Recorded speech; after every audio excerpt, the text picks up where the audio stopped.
Moi, je pense qu'à force, tous ces constats, et les gens l'ont dit tout à l'heure, on aurait pu faire les mêmes il y a 30 ans et rien ne bouge. Oui, l'organisation de la République française est là pour détruire notre histoire, nos langues, et puis aussi notre système économique. Enfin, on pourrait avoir un système économique bien plus performant en Bretagne que ce qu'on a maintenant. Et une des grandes raisons de ça, c'est qu'il y a un véritable racket de l'Île-de-France sur les finances de l'État français. Les chiffres sont éloquents. Maintenant, on sait pour la culture, mais que 84% du budget de la culture est dépensé en Île-de-France. 1% en Bretagne. Mais c'est exactement la même chose avec la taxe audiovisuelle. La taxe audiovisuelle a rapporté en 2018 3 milliards 200 millions, plus la pub sur les deux chaînes publiques, les deux grandes chaînes. On doit arriver à 4 milliards. Et le budget de France 3 Bretagne est de 23 millions. Et elle ne peut pas émettre en dehors de Bretagne.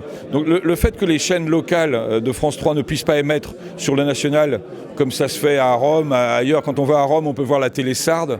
Quand on va à Berlin, on peut voir la télé bavaroise.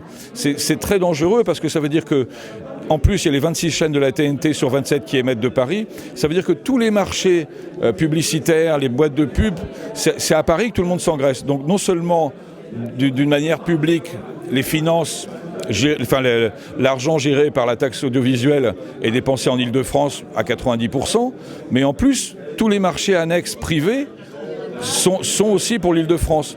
Donc on est considérés comme des nains dans tous les domaines. Oui. Le budget du TNP, du Théâtre National, est supérieur au budget de la région Bretagne ?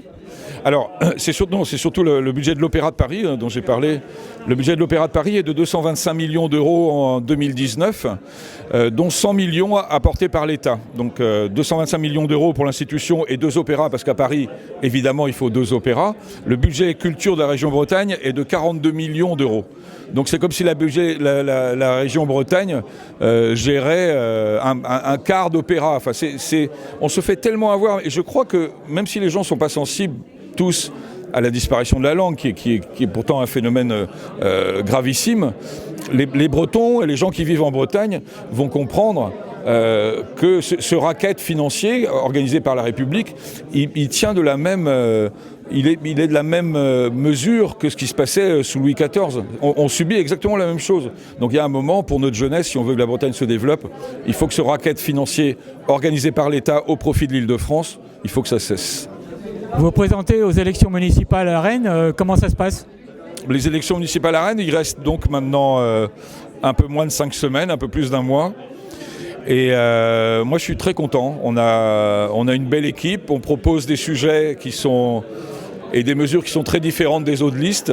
On est un peu hors système. Vous apportez du sang neuf ?